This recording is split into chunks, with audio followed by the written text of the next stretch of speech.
السلام علیکم ورحمۃ اللہ وبرکاتہ۔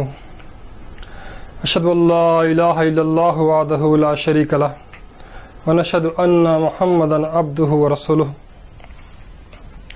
ہندو مسلم یونائٹر یوٹیوب چینل میں آپ کا سواگت ہے۔ آج ہم آپ کے سامنے اتھروید کھانڈ 20 سوکت 127 اور منتر 10 کو لے کر اپستھت ہوئے ہیں۔ آئیے اس منتر کا اچرن اور بھاشارتھ دیکھتے ہیں۔ ابھیوسوہ پرجہتے یوہ پکوہ پتھو بلم جنہ سا بھدر میدھتی راشٹرے راجنہ پریکشتہ۔ اتھروید کھانڈ 20 سوکت 127 منتر 10۔ بھاشارتھ دیکھیں۔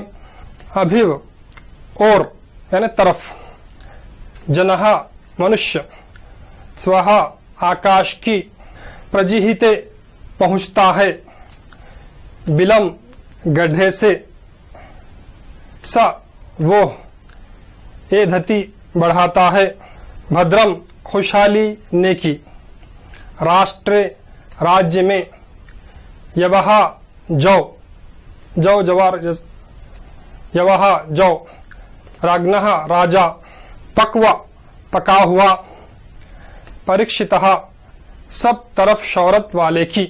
آئیے اب اس منتر کا بھاوارتھ دیکھتے ہیں۔ پوختہ جو گڈھے سے نکل کر آکاش کی اور جاتا ہے، سب طرف شہرت پائے ہوئے بادشاہ کی حکومت میں انسان خوب ترقی کرتا ہے۔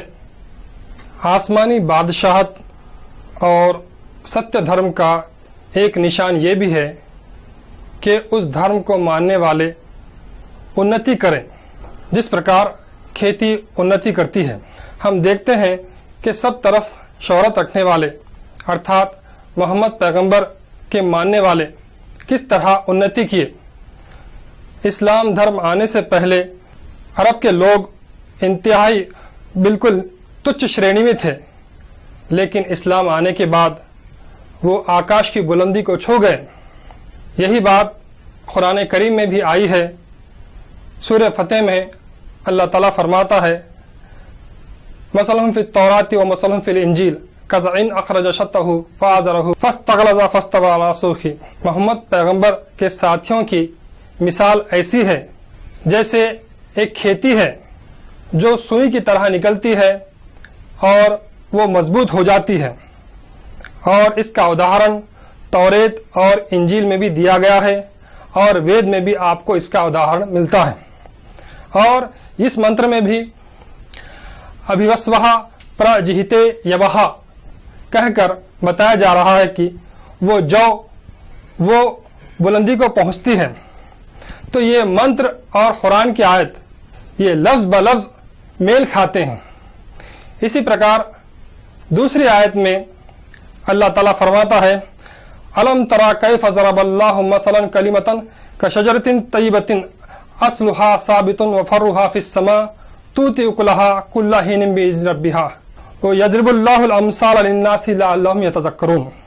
اس آیت میں اللہ پاک فرماتا ہے، کیا آپ نے نہیں دیکھا، کیا آپ نے غور نہیں کیا کہ کلمہ طیبہ یعنی اچھے شبد، اچھی بات کی مثال اللہ تعالیٰ نے ایک پوتر ورکش دی ہے، جس کی جڑیں زمین میں مضبوط ہیں اور جس کی شاخیں آسمان میں پھیلی ہوئی ہیں، اور یہ درخت، یہ ورکش ہر موسم میں پھل دینے والا ہے۔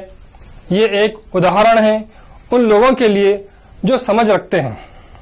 اس پرکار وید میں اور قرآن میں یہی مثال، یہی اداہرن دیا گیا ہے، اور منتر میں بھدرم کہا گیا ہے، یعنی وہ نیکی اور خوشحالی میں رہیں گے، اور قرآن میں اچھی بات یا کلمہ طیبہ کہا گیا ہے، یعنی اس دھرم کو ماننے والے خوشحالی میں اور نیکی میں رہے۔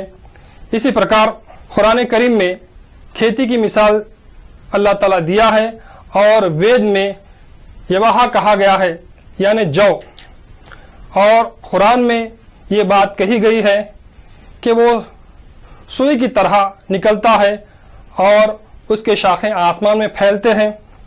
اسی پرکار